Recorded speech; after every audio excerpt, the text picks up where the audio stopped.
Welcome to the Quality of Life podcast. I'm Erin Olson, a wife, a mother, and a serial entrepreneur. After starting 3 successful businesses, I've learned some hard lessons regarding the ins and the outs of starting and running a small business. My intention is to share my knowledge that I've learned from the School of Hard Knocks, so you don't have to learn it the hard way like I did. Each week, I hope to guide you to the next level in your business or in the business that you work in. So let's go. Hey guys, Erin here to get you from business idea to big business. Thank you so much for joining me today. What would you say if I told you that you have no real competition? You'd say I'm full of it, right? Well, I'm sure you think I'm crazy, but I know that there's a way to make it so that knockoffs and competitors don't matter to your bottom line. Yes, they may still be there, but they are not going to be your real competition. I've done it, and you can experience it for yourself, and I can tell you how. But first, story time. All right, so last week I mentioned that we had a shop at the Minnesota Renaissance Festival back with our soap company years ago, right? Well, we weren't the only soap shop there. We had competition. Ye old soap shop. Yeah, super catchy, right? Every weekend, we would either visit them in the covert way or send someone to kind of check out what they were doing and report back anything that they found that we could do. We tried to make sure that we were cheaper, that we had similar scents and styles and types of soaps and products, just so we wouldn't lose our competitive edge. Guys, it was an incredible time sucker. Literally, you had to walk for about a half an hour each direction to their booth in a completely different section of the fair. And I learned so many things from just doing that I did differently in my next 2 businesses that virtually eliminated my sense of competition. Seriously. All right, so let's dive in to how to rise above the competition and to set the bar for everyone else to admire and reach for. Okay, so first, guys, I gotta tell you, you gotta do the best. Be the best. You know, doing something the best that you can is the first step towards eliminating competition. Why? Well, you know, when your product or service is just okay, it leaves room for others to copy and to undercut you in price. Okay, guys, you know what? I'm going to dial it back for a minute. I have all of my script written out about the 4 lessons that I learned on how to make sure that your competition doesn't matter. Okay, so I am just going to go off the cuff here. Now, let me ask you a question. Were you called to do this?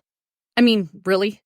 If you think about it, if you're a believer, I know that the Bible says God gives you the desires in your heart, right? Well, this business is a desire in your heart, right? You know that this is what you're supposed to do. Yes, it's going to be tough. Yes, you're going to have people who are going to see what you're doing and try to copy you. But here's the deal. If you were called by God to do this, then why would He allow competition to keep you from that? Friends, let me just ask you something. This last week, I was in a mastermind for speaking, and a group of friends got together that are all high achievers. And one of the guys, who's a doctor, told us about a time when he was asked if he believed in God. And of course, he said, yes, I believe in God. And then the guy who asked him that question said, well, then you must believe in Satan, right? Okay, now this is getting deep, so let me brace you. And he thought about it for a minute and said, yeah, I guess I believe that Satan's there. He said that Satan's whole job is to keep you from doing what God has called you to do. Keep you from God's plan. All right, I'm not going to preach here, but one thing that I got to mention is that if you are distracted by competition, that is not God. That is a distraction that is caused by someone else. When you start thinking about what are they doing and getting FOMO and all that stuff, you have to remember that is just distracting you. All of that energy that you are putting into researching what other people are doing and what other people are saying about you or what your, quote, competition is doing, you just have to remember that that energy is taking away from what you could be doing today to further your business. All right, so Now that I've got that out of the way, I'm going to talk to you about a few things that can really help you to make sure that your competition is left in the dust. All right? First and foremost, you do not want to be the cheapest person on the market. I am telling you, this is a horrible strategy. Okay? Having consistent sales, having the lowest price product is not a great way to run your business. Number one, your margins will shrink. Margin is just business lingo for the difference between what it costs to make your product or perform your service and what you charge your customers. Okay? That dollar amount or percentage is your margin, right? Okay, so if you have the lowest price on the market and you are competing against people who have the same sources or suppliers or cost of goods that you do, that means that you're making less money, right? And I know that you're doing this all out of the goodness of your heart, but for crying out loud, we're trying to make money here in this business, right? Okay, so being the cheapest on the market is a horrible strategy. There's always going to be people who shop at Walmart, and there's always going to be people who shop at Macy's, right? Some people, they don't care who they are buying their product from. They just want to spend the least amount of money. And yes, they don't even care if it's a great product. But that leads me into the second thing that you need to consider. You need to be the best. And I already talked about this, but if your product is mediocre, that means that you are attracting that type of customer, the one who doesn't care about quality. And we are all about creating products that we feel good about and doing services that we feel good about doing. We've all bought products that have left a bad taste in our mouth, right? Let's not be that kind of person. So what makes you unique? Really, this is the game changer when it comes to you and your products and services. What makes you unique? Like I said, there's always going to be the same products at Target and Macy's. And, some people want the best and some people don't. So what makes you the best? Your story does. Your story, your experience, and how you treat your customers and make them feel. That is the number one thing that is going to differentiate you between your product and service and ye old soap shop down the way.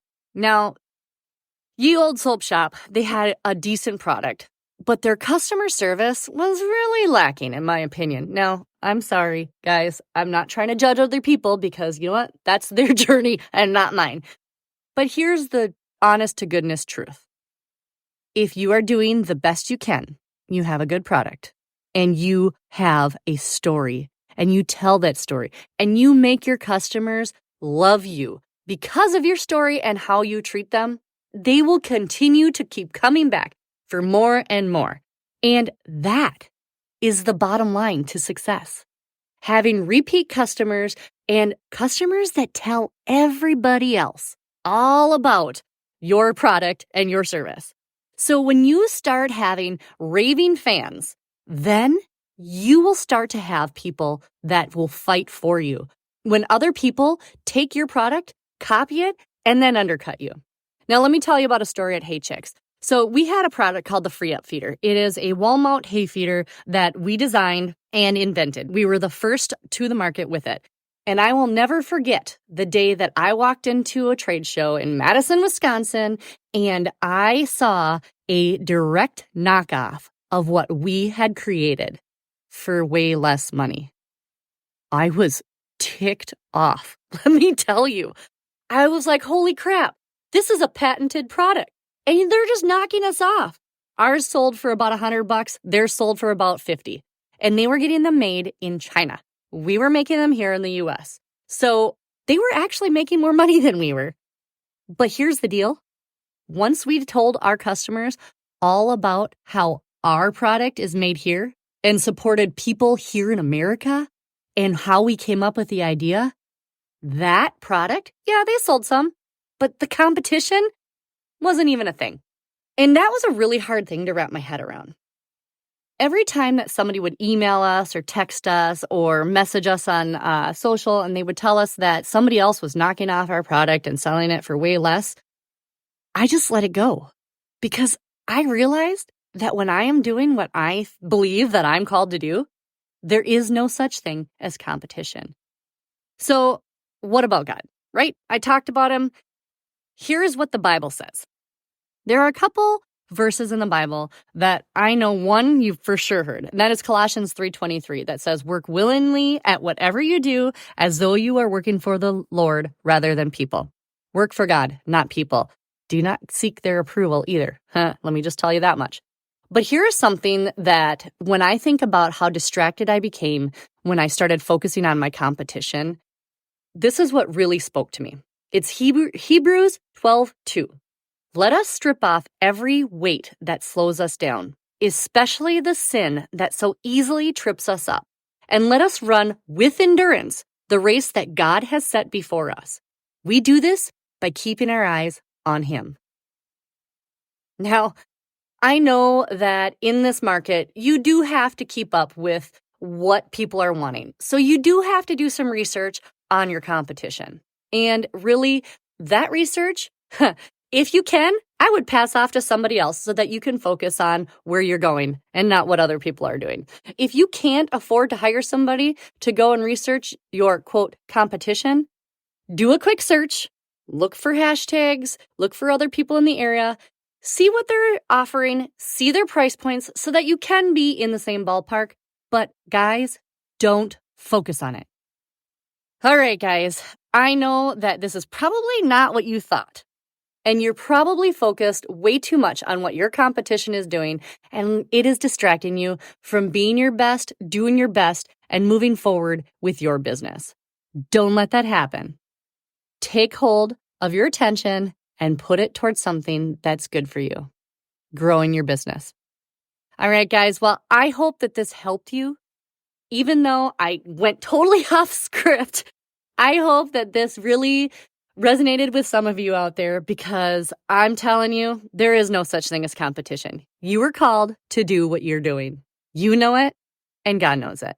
So focus on that and grow your business. Guys, if you took any value from this, I ask that you will share it with all of your friends. Put it on social if that suits you, because you know what? I think more people really need to know what God says about doing business and how to get from your little business idea to big business. Please share the show, guys, and rate it on whatever platform you listen to it on. And I appreciate you guys, and I will see you next week on the Quality of Life podcast. See ya! Thanks for listening to today's episode. Be sure to check us out on the Quality of Life podcast, Facebook and Instagram pages, and our website, theerinolson.com, for downloads and more information. That is TheErinolson.com. Stay up to date by joining our email newsletter. Together, we can improve all of our quality of life.